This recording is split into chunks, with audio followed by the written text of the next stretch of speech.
السلام علیکم ورحمۃ اللہ وبرکاتہ۔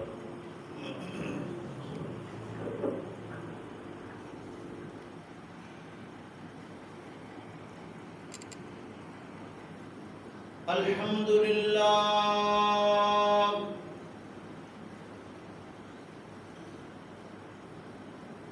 الحمد للہ نحمده ونستعینه ونستغفره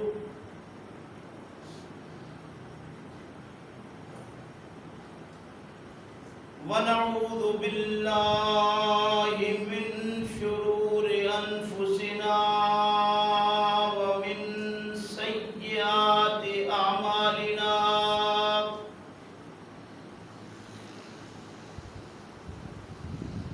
من يهده الله فلا مضل له ومن يضلله فلا هادي له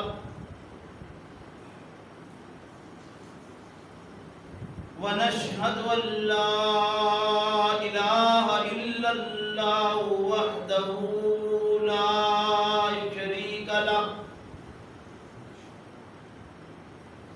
ونشهد أن محمدا عبده ورسوله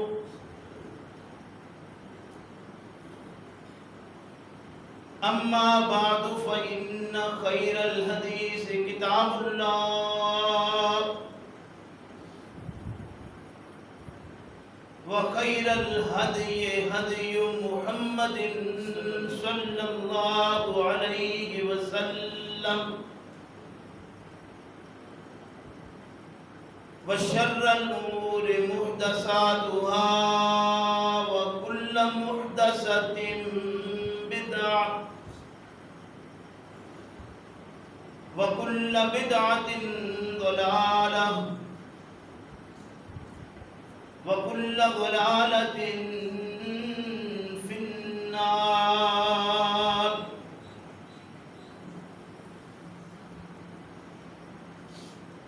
فأعوذ بالله من الشيطان الرجيم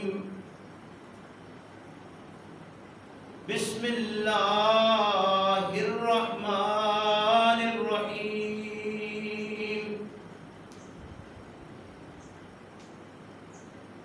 وكأي من دابة لا تحمل رزقها الله يرزقها وإياكم وهو السميع العليم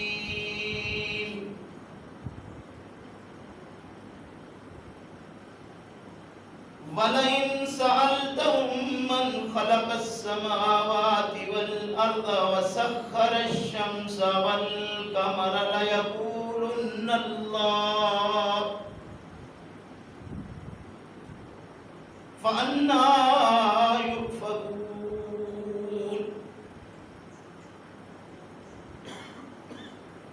اللَّهُ يَبْسُطُ الرِّزْقَ لِمَن يَشَاءُ مِنْ عِبَادِهِ وَيَقْدِرُ لَهُ إِنَّ اللَّهَ بِكُلِّ شَيْءٍ عَلِيمٌ وَلَئِن سَأَلْتَهُم مَّن نَّزَّلَ مِنَ السَّمَاءِ مَاءً فَأَحْيَا بِهِ الْأَرْضَ بَعْدَ مَوْتِهَا لَيَقُولُنَّ اللَّهُ قُلِ الْحَمْدُ لِلَّهِ بَلْ أَكْثَرُهُمْ لَا يَعْقِلُونَ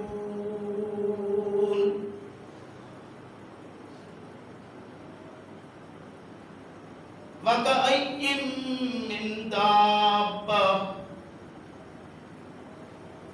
اور کتنے ہی چلنے پھرنے والے، کتنے ہی جانوروں میں سے، کتنے ہی چوپایوں میں سے لا تحمل رزقها ہر روز آپ دیکھتے ہو کہ ان میں سے کوئی اپنا رزق اٹھائے نہیں پھرتا. اللہ یرزقھا،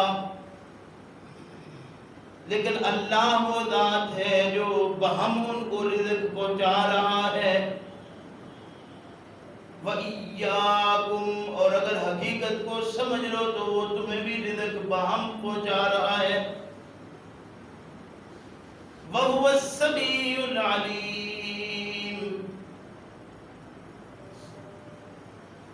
وہ تمہاری مناجات کو سننے والا بھی ہے اور تمہارے معاملات سے واقف بھی ہے. وَلَئِن سَأَلْتَهُمْ، اگر آپ سوال کریں ان سے، اگر آپ پوچھیں ان سے، من خلق السماوات والارض، کون ہے وہ ذات جس نے تخلیق کیا آسمانوں کو اور زمین کو. وسخر الشمس والقمر، اور کون وہ ذات ہے جس نے تسخیر کیا سورج کو اور چاند کو. لَيَقُولُنَّ اللَّهُ، البتہ وہ ضرور یہی جواب دیں گے کہ وہ اللہ ہی ہے. فَأَنَّىٰ يُؤْفَكُونَ، پھر کہاں وہ دھکے کھا رہے ہیں، بٹکے پھر رہے ہیں. اللہ یبسط الرزق لمن یشاء، اللہ وہ ذات ہے جس نے کشادہ کیا ہے رزق کو واسطے جس کے چاہا ہے.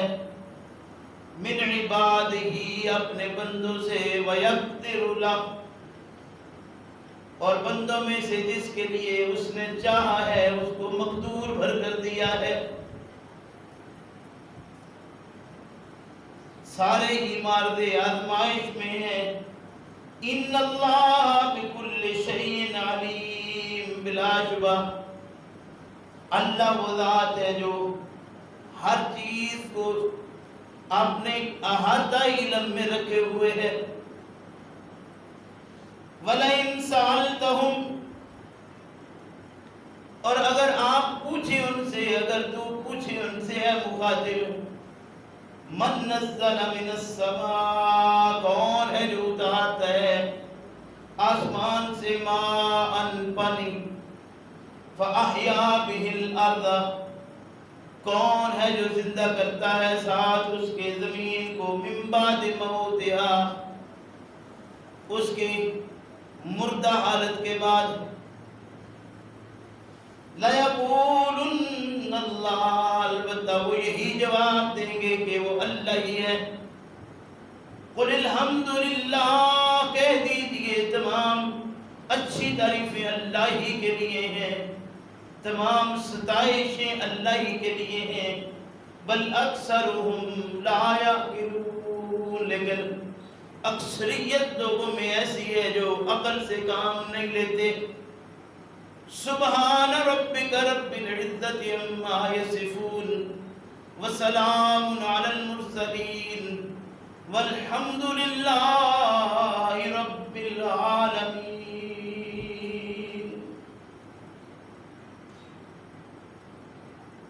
میرے محترم بزرگوں، بھائیوں، آج کے مسلسل سبق میں جو ہمارا سورہ العنکبوت سے جاری ہے، 4 آیات کریمات آپ کے سامنے تلاوت کی ہیں. یہ آیات 60 سے 63 تک ہیں، 60، 61، 62 اور 63. اللہ تبارک و تعالی سے دعا ہے کہ اللہ ہم سب کو اپنی اس کتاب کو صحیح معنوں میں سمجھنے کی توفیق عطا فرمائے، اور سمجھ لینے کے بعد اپنی زندگی کو اس کے مطابق ڈھالنے کی بھی توفیق عطا فرمائے.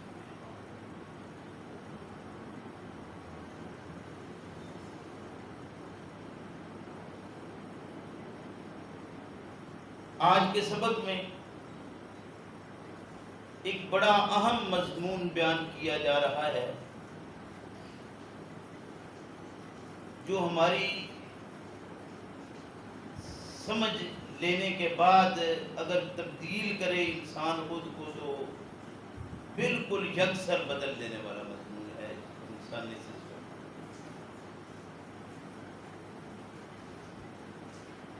اور تمثیل میں بیان کیا گیا ہے جانوروں.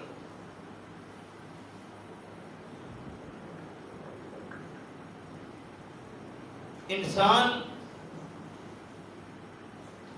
اللہ رب کریم کی تمام مخلوقات میں اشرف اور افضل ہے.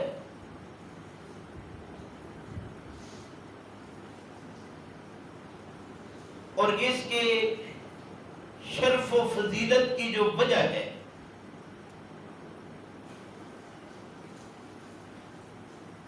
ظاہر ہے کہ یہ دنیا میں آیا ہے، وہ بھی دنیا میں آئی ہے باقی ساری مخلوقات. یہ کھاتا ہے وہ بھی کھاتے ہیں، یہ پیتا ہے وہ باقی بھی سارے پیتے ہیں، یہ سانس لیتا ہے وہ بھی لیتے ہیں،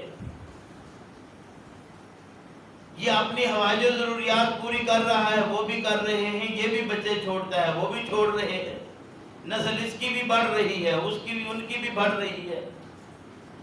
تو آخر وہ کون سی چیز ہے جس نے اس کو یہ رتبہ شرف و فضیلت بخشا ہے؟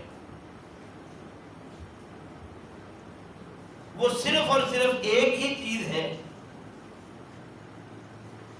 جسے عقل کہتے ہیں.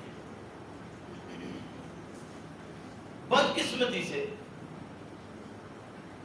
ہمیں اس بات پر لگا دیا گیا ہے کہ دیکھیں جب معاملات آ جائیں دین کے تو پھر عقل فکر کو استعمال کیے ہی جاتا.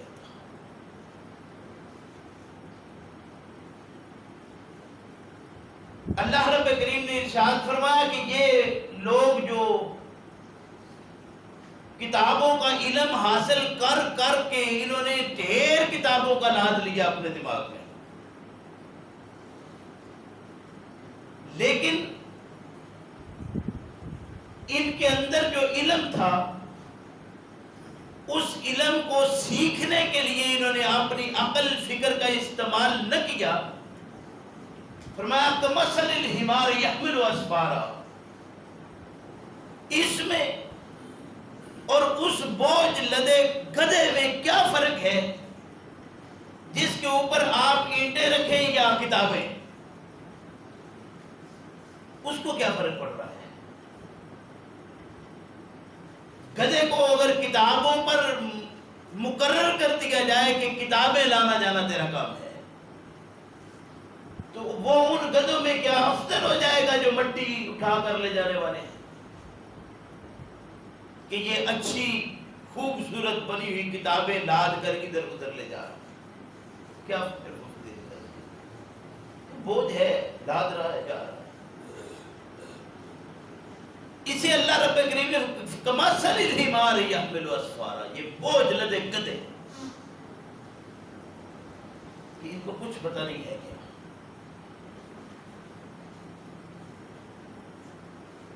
فرمایا کہ معاملات تھے انسان کے کہ اسے دنیا میں بھیجا سب سے افضل اور اشرف بنا کر،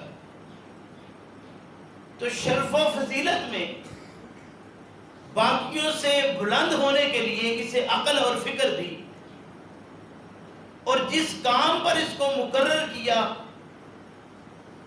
وہ یہ تھا کہ یہ صحیح رستے کا متلاشی ہو اور اس رستے پر چلے. لیکن یہ زمانے میں ایسا ہے کہ بجائے اس کے کہ یہ صحیح رستہ تلاش کرتا، اس نے خود کو دنیا میں اس طرح ضم کر لیا کہ دنیا کے معاملات میں مال، دولت، رزق، جائیداد، جگہ، زمین، کوٹھیاں، کاروبار، گاڑیاں، آسائشیں، آرائشیں، ان کے سلسلوں کے اندر یہ اس طرح جم گیا انسان کہ جس مقصد کے لیے آیا تھا وہ مقصد کہیں چلا گیا۔ چیزیں یہ بیکار نہیں ہیں،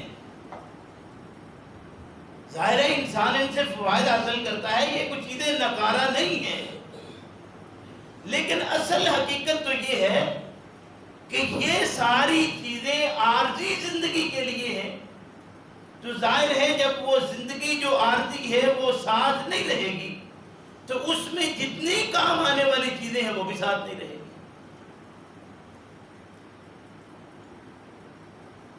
تو جو مستقل زندگی ہے اس کے لیے اگر کوئی چیز اکٹھی کر کے پاس نہ رکھی ہوئی تو یہ عارضی سامان آرائش کا ہو، زیبائش کا ہو، وہ ساتھ چھوڑ جائے گا جب یہ عارضی زندگی چھوڑ جائے گی۔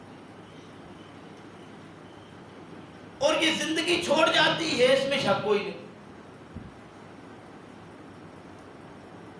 اب انسان انہی چیزوں کے اندر اگر خود کو پھنسا بیٹھے تو اس کو واپس لانے کے لیے اللہ رب کریم نے مثال کے طور پر یہ بات ارشاد فرمائی، وَكَأَيٍّ مِّن دَابَّةٍ لَا تَحْمِلُ رِزْقَهَا۔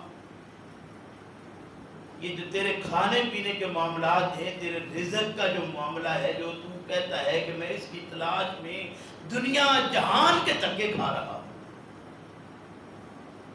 یعنی یہ نہیں کہ صرف گھر بار چھوڑا ہے، ملک سے نکل گیا، اس لیے کہ میں رزق کی تلاش میں نکلا۔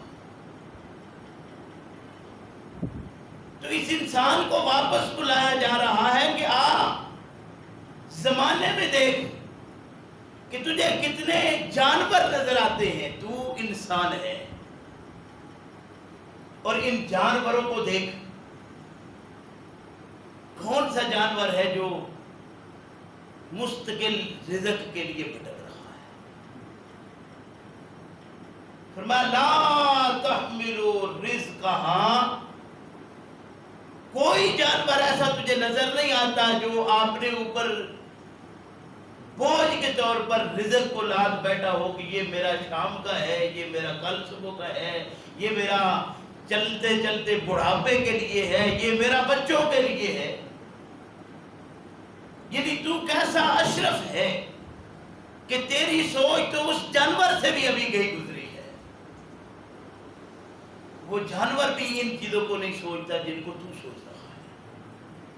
یہ مثال دی اللہ رب کریم نے، وَكَأَيٍّ مِّن دَابَّةٍ، کتنے جانوروں میں ایسے ہیں لا تحمل رزقها، جو اپنا رزق اپنے اوپر اٹھائے نہیں پھرتے، کہ رات کو مالک باندھ دے گا، بھوک لگے گی، مالک سویا ہوگا، میں کہاں آخر میں جا کر میں اپنا کچھ نہ کچھ تو میرے اوپر، آخر کمر بھی ٹھیک ہے، ہمت بھی زیادہ ہے، طاقت بھی کافی ہے۔ جانوروں میں بڑے بڑے مہیب جانور ہیں، لیکن عام روٹین میں رکھے ہوئے جانور بھی ہم سے طاقت میں زیادہ ہیں، تو ظاہر ہے وہ طاقت میں بھی زیادہ ہے، خوراک بھی زیادہ لیتے ہیں، پھر وہ جانوروں میں شیر آزاد جانور، اور خوراک میں کسی کا مارا ہوا کھاتا نہیں، ہڈی کے قریب نہیں جاتا، گوشت کے علاوہ خوراک کوئی نہیں،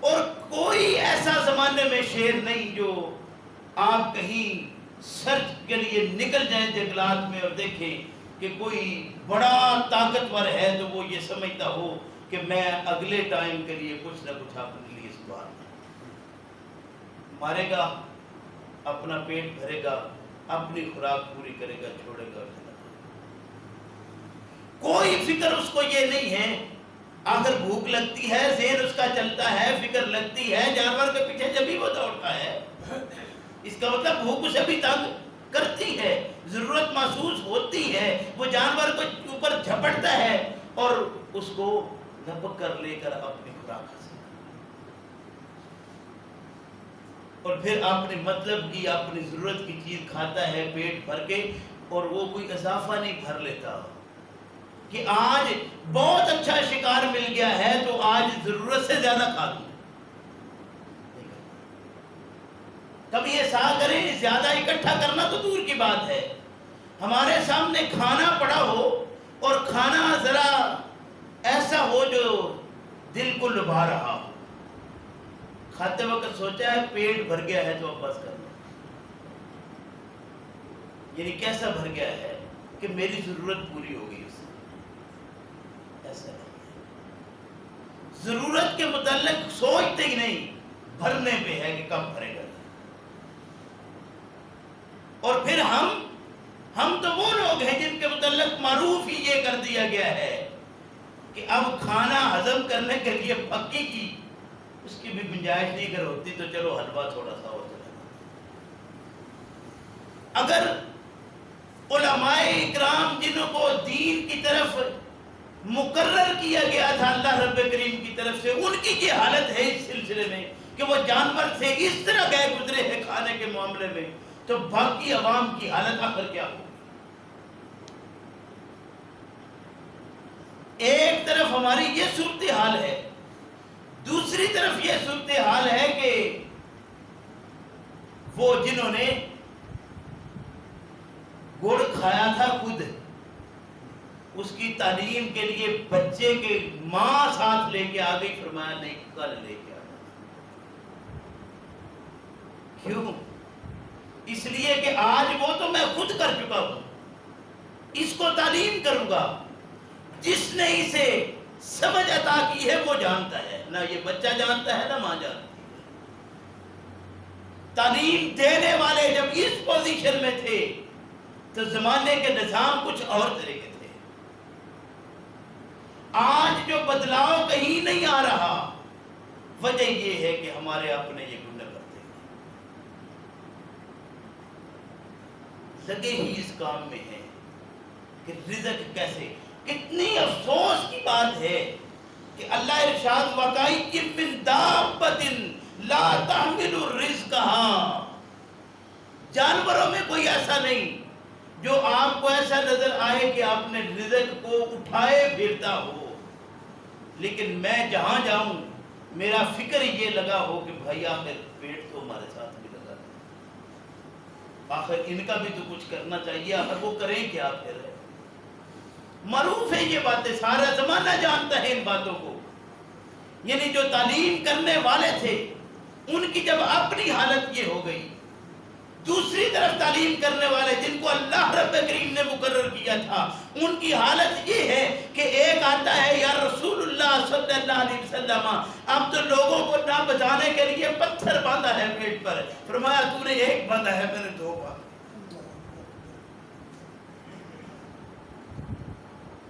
حالات یہ بنے ہوئے ہیں، لیکن ہمیں دونوں طرف کی عجیب صورتحال نظر آتی ہے،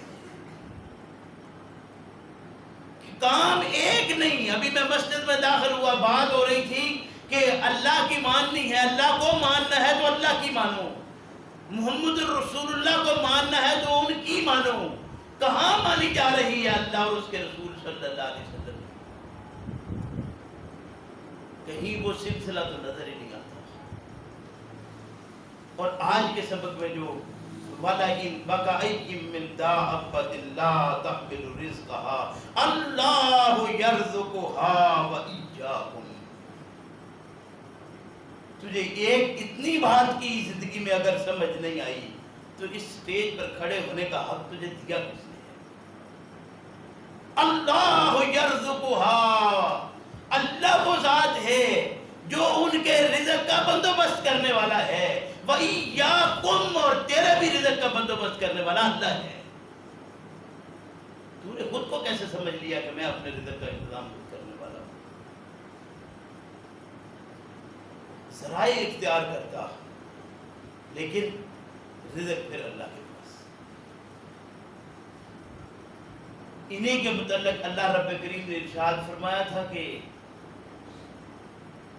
اللہ وہ ذات ہے جو رزق کو تنگ کر دیتا ہے. معیشتاً زن کا جسے کہا من اعرض عن ذکری فإن له معیشتاً زن کا. معیشت زنک کیا ہے؟ یہ نہیں ہے کہ مال تھوڑا ہوتا ہے، بلکہ فرمایا کہ ان کے پاس اتنا آ جائے کہ خود سمجھ نہ آئے لیکن پھر ان کا پیٹ بھرتا ہی نہیں. یہ معیشت کی تنگی تھی. صبح کا ہو شام کا پتہ نہ ہو، یہ معیشت کی تنگی نہیں ہے. معیشت کی تنگی یہ ہے کہ سال بھر کا پڑا ہو لیکن حبش پھر ختم نہ ہو. حبش پڑا ہے ہر وقت، ٹوٹ رہا ہے کہ کہیں میرے پاس آ جائے. اور ہر طرف اس کے ہاتھ کیوں ہی چل رہے ہیں کہ آ جائے، اور آتا ہے تو سنبھالتا جائے. فرمایا کہ یہ وہ ہے جو اعرض عن ذکری، جو ذکر سے اعراض کیے ہوئے ہیں.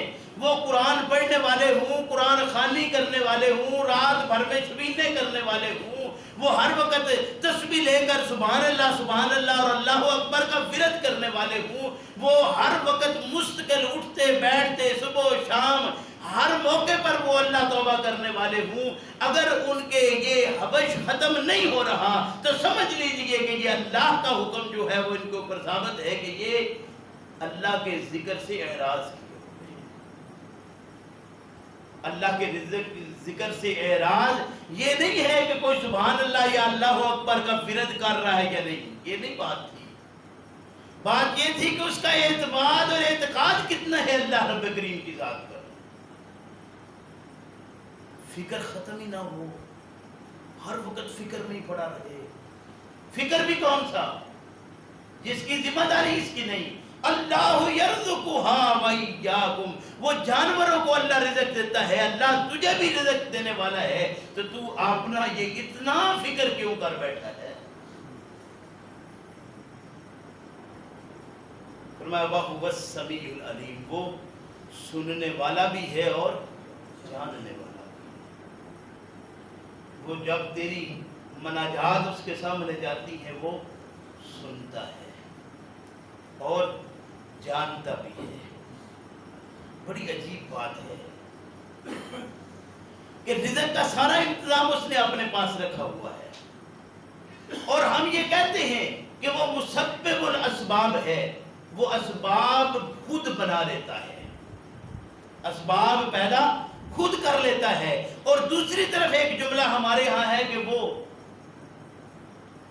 شفاعت کرنے والا ہے. شفاعت پر تو بڑا نظریہ ٹک گیا، اس پر بڑا لگا لیکن اس پر نہیں. کیوں؟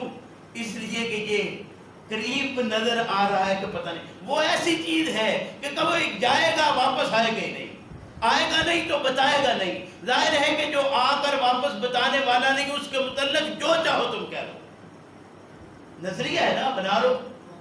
لیکن یہ جو تمہیں پتا ہے کہ ابھی بات کی ہے، ابھی سامنے پیش آ جائے گی، تو وہاں گھبرا جاتا ہے کہ انسان کیسے آ. تو اگر یہ گھبرا گیا ہے تو پھر مواحد کیسے ہے؟ گھبراہٹ آئی تو توحید گئی. یہ دو چیزیں اکٹھی ہو ہی نہیں سکتی. مواحد ہو اور گھبرا جائے،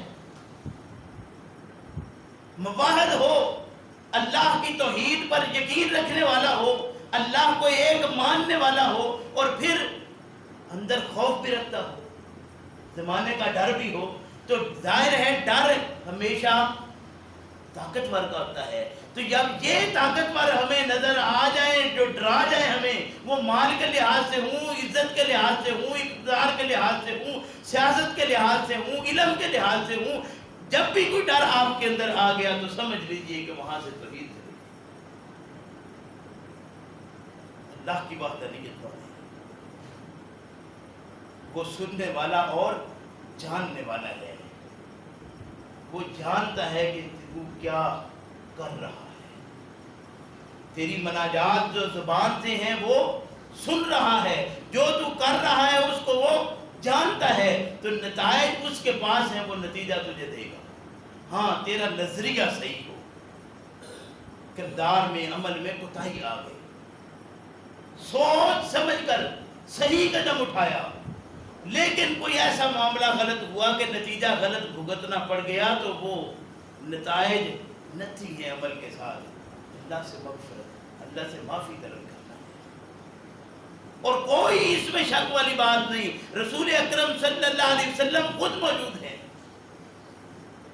آپ صلی اللہ علیہ وسلم کے وہ صحابہ جو جان کے نذرانے پیش کرنے والے ہیں، وہ ساتھ ہیں، میدان جنگ ہے، ذرا کوتاہی ہوئی سب سے نہیں چند ایک سے، سب کو نتیجہ بھگتنا پڑ گیا۔ نتیجہ بھگتا یا نہیں بھگتا؟ عہد میں کیا واقعہ پیش آ گیا تھا؟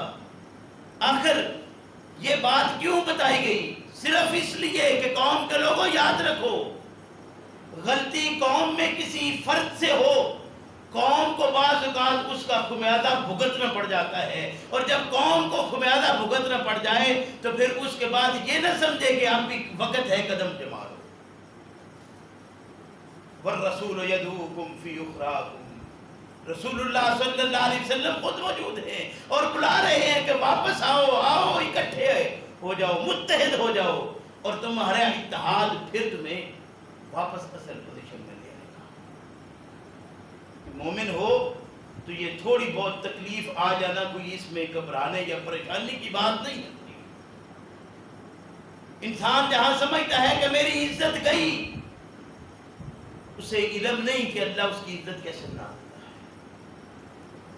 اور اس انداز سے عزت بنتی ہے کہ زمانہ دیکھتے ہی رہ جاتا ہے۔ ہوا فرمایا وَلَئِن سَأَلْتَهُم مَّنْ خَلَقَ السَّمَاوَاتِ وَالْأَرْضَ، اگر تو پوچھے ان سے، کن سے؟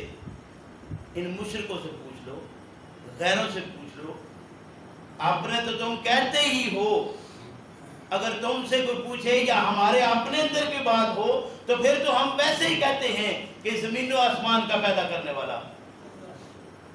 تو آپ کسی مشرک سے پوچھ لیجیے، وہ کیا کہے گا؟ جسے آپ سمجھتے ہیں یہ مشرک ہے، بڑی نفرت کرتے ہیں، یہ مشرک ہے، یہ درباروں پر جاتا ہے، یہ فلاں جگہ پر جاتا ہے، یہ فلاں پیر جی کو مانتا ہے، آپ کسی ایک کو پوچھئے یہ زمین و آسمان کس نے بنایا؟ وَلَئِن سَأَلْتَهُم مَّنْ خَلَقَ السَّمَاوَاتِ وَالْأَرْضَ، آپ ان سے پوچھئے کہ اس آسمان و زمین کا بنانے والا کون ہے؟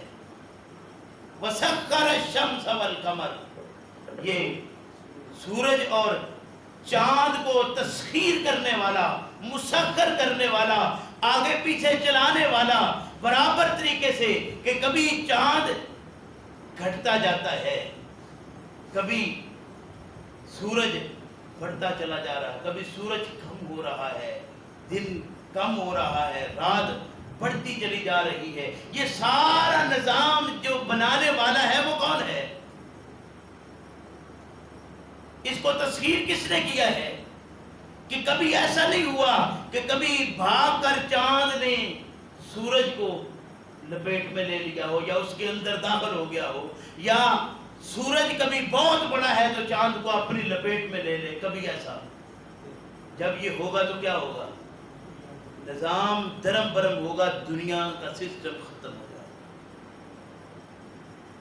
گویا یہ ساری چیزیں اللہ رب کریم نے اپنی تسخیر میں رکھی ہوئی ہیں، لیکن ملا نہ سمجھ آنے دے، نہ تفہیم ہونے دے تو یہ ملا کی مرضی ہے، سمجھنے والوں کی اپنی مرضی ہے کہ تم چاہو تو محمد الرسول اللہ صلی اللہ علیہ وسلم سے اس کے ٹکڑے ایک کرواؤ، دو کراؤ، یہاں سے گزارو، اوپر سے لے جاؤ، جیسے مرضی کرتے رہو۔ کہاں تفہیمات تھی، کہاں لے گئے تم؟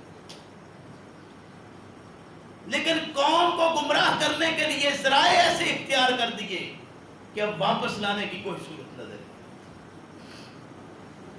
اس کو تسخیر کرنے والا اللہ ہے، اور محمد الرسول اللہ صلی اللہ علیہ وسلم کی تسخیر میں بھی یہ نہیں ہے۔ لیکن بدقسمتی ہماری کہ ایک طرف کتب روایات میں وہ چیز آئی تو دوسری طرف ہمارے علماء بیٹھے تو انہوں نے ان مشائخ کے متعلق کیسی کیسی باتیں کہہ دی۔ انہوں نے کہا کہ وہ ایک حضرت تھے، وہ آئے مسجد میں لیٹے ہوئے تھے، دیکھا کہ یہ آدمی سویا ہوا ہے، نماز پڑھی، لوگ چلے گئے۔ دوسرا ٹائم ہوا، دیکھا کہ حضرت صاحب کوئی سوئے ہوئے ہیں، آج نماز پڑھی، مغرب ہو گئی، واپس لوگ پہنچے مسجد میں، دیکھا کہ وہ ایسے ہی سویا پڑا ہے. کسی نے آیا آ کے اٹھایا، یار اٹھو کیا کر رہے ہو تم، زور وقت آئے تم سوئے تھے، اثر وقت آئے تم ابھی مغرب ہو گئی، اتنا وقت سے اٹھ جاؤ آپ. تو اٹھایا تو وہ اٹھے، اٹھتے ہی جب دیکھا تو یہ اللہ اکبر کیا، ان کا خیال تھا ظہر پڑھنا ہے مجھے بھی، تو سورج دیکھا ہے. پھر نعرے پڑھتے ہیں سبحان اللہ، پھر وہ نماز پڑھ لی، پھر تکبیر کی اپنی، اللہ اکبر کیا، اثر پر سورج چلا گیا. سب گھبرا گئے کہ نہیں یہ کوئی اور چیزیں ان کو چھوڑ دو. وَسَخَّرَ الشَّمْسَ وَالْقَمَرَ، ان مشرکوں سے جا کر اگر محمد رسول اللہ صلی اللہ علیہ وسلم کے زمانے میں بھی کوئی پوچھتا، جنہیں ہم آج مشرکین مکہ کہتے ہیں، تو ان کا جواب بھی کیا ہوتا؟ لا یقولن اللہ. اس سورج اور چاند کو تسخیر کرنے والا کون ہے؟ تو وہ مشرک بھی جواب یہ دیتے لا یقولن اللہ، وہ اللہ ہی ہے. لیکن آج ہم یہ عشق رسول میں ہو رہا ہے سب کچھ. سبحان اللہ، یہ عشق نبی ہے، یہ عشق صحابہ ہے، پھر یہ کرامات بزرگوں کی ہے. آگے لے جاؤ جدھر تک پڑتی ہے. لیکن یہ بات یاد رکھیے کہ یہ اختیار اللہ رب کریم نے محمد الرسول اللہ کو بھی نہیں دیا صلی اللہ علیہ وسلم. لوگوں نے سوال کیے، وہ سوال جو اللہ کے متعلق تھے. اللہ کے پیغمبر صلی اللہ علیہ وسلم نے ارشاد فرمایا میرا دعویٰ ہے تو آ جاؤ. میرا تو یہ دعویٰ ہی نہیں، تو جو دعویٰ ہی نہیں میرا، میں اس کی دلیل کیا دوں آپ کو؟ رسول اکرم صلی اللہ علیہ وسلم اس کام کے لیے نہیں آئے کہ وہ سورج کو ادھر ادھر کریں. رسول اکرم صلی اللہ علیہ وسلم دنیا میں اس لیے تشریف نہیں لائے تھے کہ وہ چاند کو کبھی اوپر اور کبھی نیچے کر دیں. آپ صلی اللہ علیہ وسلم تبلیغ کے لیے آئے تھے، وہ چیز کی تبلیغ جو اللہ رب کریم نے آپ صلی اللہ علیہ وسلم کو عطا کی. اتل ما اوحی الیک من الکتاب. آپ صلی اللہ علیہ وسلم نے کوئی غیر فطری کام زندگی میں کیا ہی نہیں، کیونکہ آپ صلی اللہ علیہ وسلم عین فطرت کے مطابق دنیا میں تشریف لائے ہیں اور عین فطرت کی تعلیم دینے کے لیے دنیا میں تشریف لائے ہیں. جو فطرت کی تعلیم دینے والا ہو وہ غیر فطری کام کرے گا؟ آخر اس سے کیا ضرورت پیش آئی ہے؟ اور زمانے میں وہ کام جو صحیح ہے اس کو کرنا غلط کام کی نسبت آج بھی مشکل ہے. آپ زمانے میں دیکھ لیں، کوئی کام آپ کو کرنا ہو جو غیر قانونی ہے، ہر آدمی کہتا ہے کہ غیر قانونی کرنا آسان ہے، قانون کے مطابق کرانا بہت مشکل ہے. کیوں؟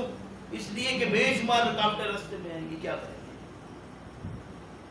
فرمایا کہ وَلَئِن سَأَلْتَهُم مَّنْ خَلَقَ السَّمَاوَاتِ وَالْأَرْضَ وَسَخَّرَ الشَّمْسَ وَالْقَمَرَ لَيَقُولُنَّ اللَّهُ. وہ جلدی کہیں گے کہ وہ اللہ ہی ہے جس نے یہ تسخیر کیا ہے سورج کو چاند، جو زمین اور آسمان کو تخلیق کرنے والا ہے. فرمایا فَأَنَّا يُؤْفَكُونَ، فَأَنَّا يُؤْفَكُونَ. پھر تم کہاں، پھر وہ کہاں بھاگ دھکے کھا رہے تھے، کہاں پھر رہے ہیں. عفق کے متعلق آپ نے سنا ہے، کئی چیزیں سنی ہوئی ہوں. عفق ان کہتے ہیں کسی صحیح رستے سے کسی چیز کو اس کے صحیح رستے سے پھیر کر غلط طرف لے جانا، یہ ہوتا ہے عفق.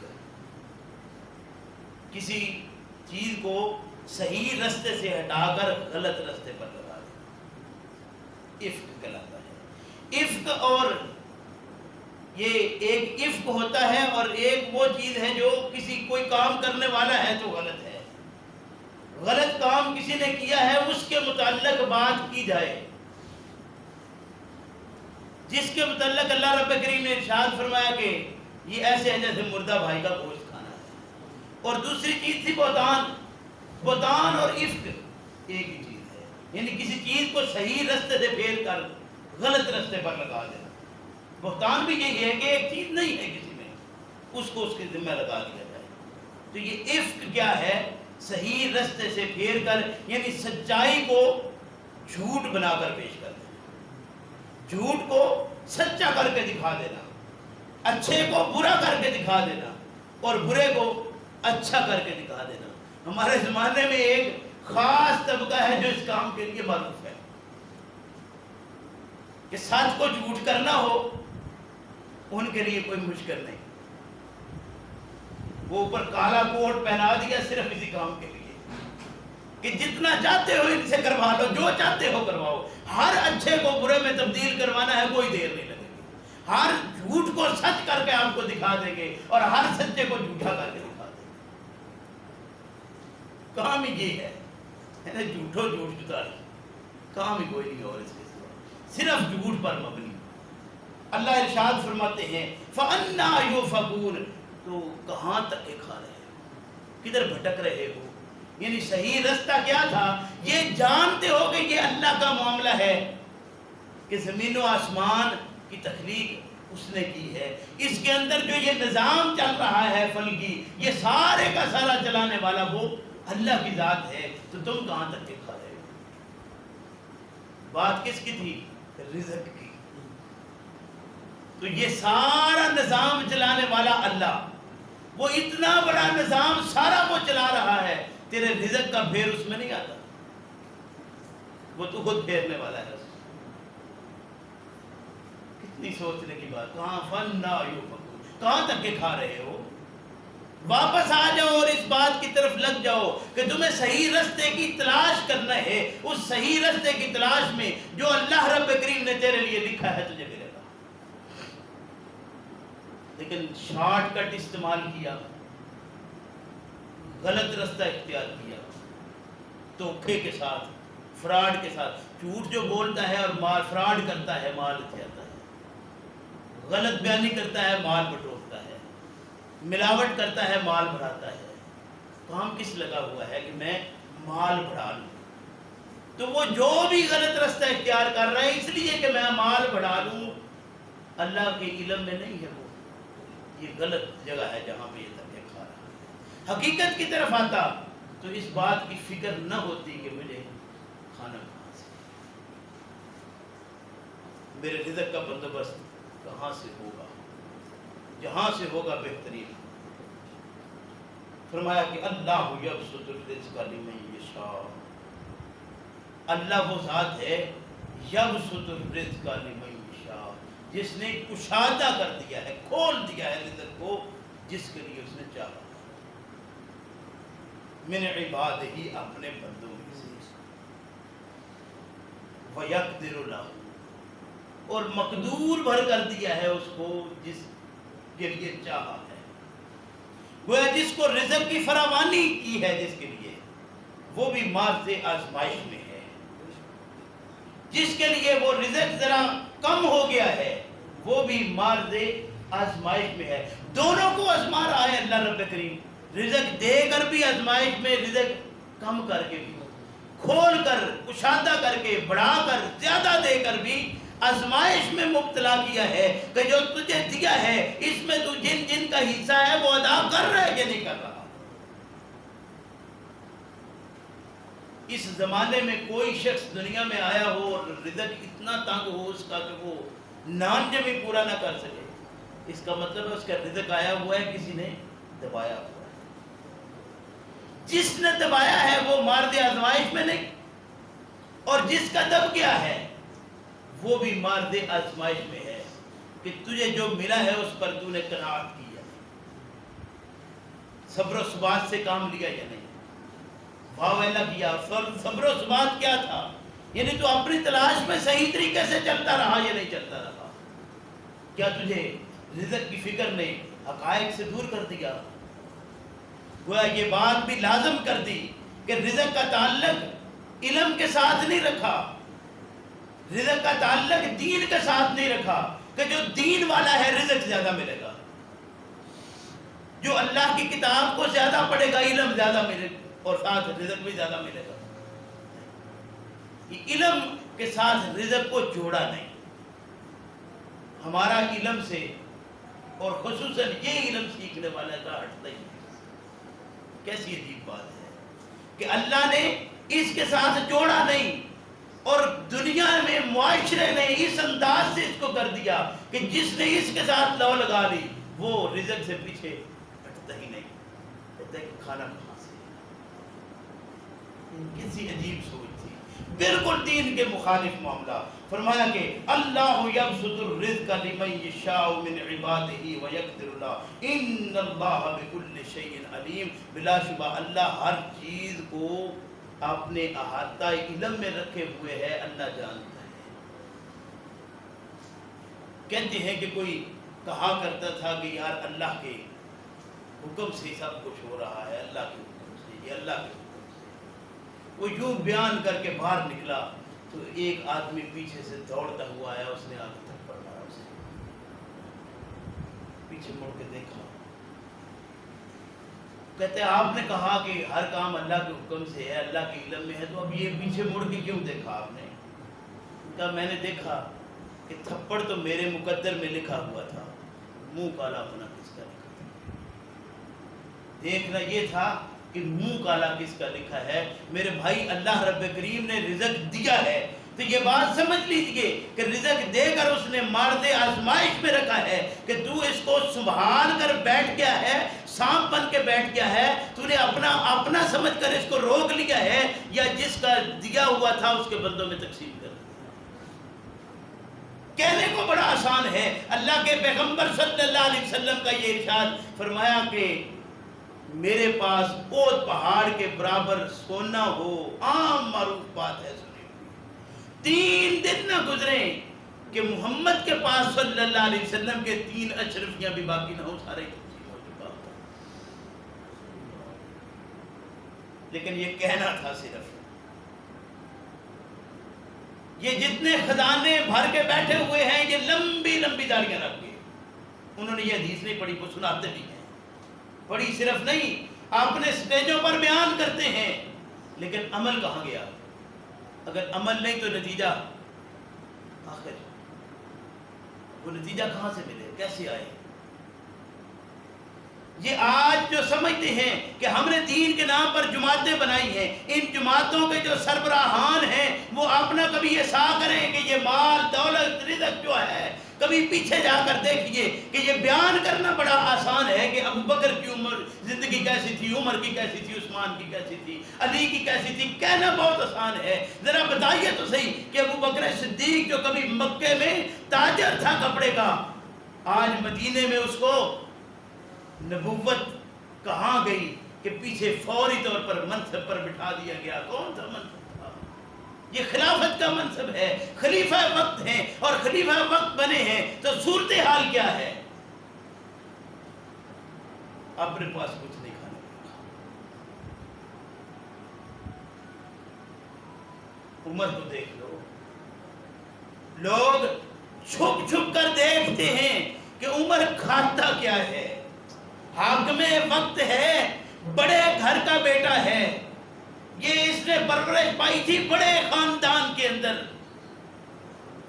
وہ سعید بہت بڑا مالدار اور جائیداد والا بندہ اور بہت بڑا چودھری بیٹے، یہ خطاب اس کے بیٹے ہیں، اور آج یہ بہت مالدار، اپنے لحاظ سے بڑا طاقتور، زمانے کے اوپر ایک دبدبہ ہے، لیکن صورتحال کیا ہے؟ خلیفہ وقت بنا ہے۔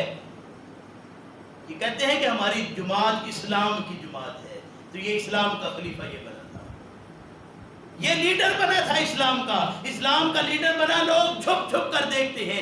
ایک نے کوشش کر کے وہ کہا کہ آج میں دیکھوں تو یہ چھپ کر جو کھاتا ہے آخر کھاتا کیا ہے، یہ اتنا جو چھپ کر کھاتا ہے آخر میں دیکھوں تو۔ میں کمرے میں چلا گیا، چھپ گیا، دیکھا عمر پانی میں پھینک کر روٹی کھا، خشک روٹی پانی میں بھگوئی ہوئی رکھی ہے اور عمر کھا رہا۔ ذرا ان آج ان جماعتوں کے وڈیروں سے، ان لیڈروں سے پوچھو کہ کبھی زندگی میں اس روٹی کا مزہ تم نے بھی لیا ہے؟ کبھی تم نے بھی وہ چٹنی کوٹ کے روٹی کھائی ہے گھر میں بیٹھ کے؟ افسوس، صد افسوس کہ ہمارے اس قوم کے وہ وڈیرے جن کے متعلق آپ میرے سے بہتر جانتے ہیں کہ جب ان کی وہ دعوتوں کے سارے وہ سلسلے سجتے ہیں تو اس میں واللہ وہ کھانے ہوتے ہیں. مقصد کیا ہے؟ مال کہاں سے آیا ہے؟ کس مقصد کے لیے، کس پرپس پر یہ مال اکٹھا کیا گیا تھا؟ لوگوں نے اتنا مال کہاں سے اور کس لیے دیا تھا؟ کہتے ہیں کہ یہ جہاد فنڈ ہے، کہ یہ کام آئے گا وہاں. لیکن یہاں صورتحال کیا ہے کہ بڑی بڑی گاڑیاں ایئر کنڈیشن اور بڑے بڑے ایئر کنڈیشن ہوٹلوں میں بیٹھ کر یہ 10 12 18 لوگ بیٹھے ہیں اور آرام سے کھانا کھاتے ہیں. ذرا پوچھئے حضرت آپ میں سے کس کے پیسے ہیں جو یہاں لگے ہوئے ہیں؟ ان کی زبان ہلی، نہ بچے ان کے لگے نہ مال ان کا لگا. اپنی توبہ بڑھ کر کہاں سے کہاں چلے گی. اللہ سمجھنے کی توفیق عطا فرمائے میرے بھائی.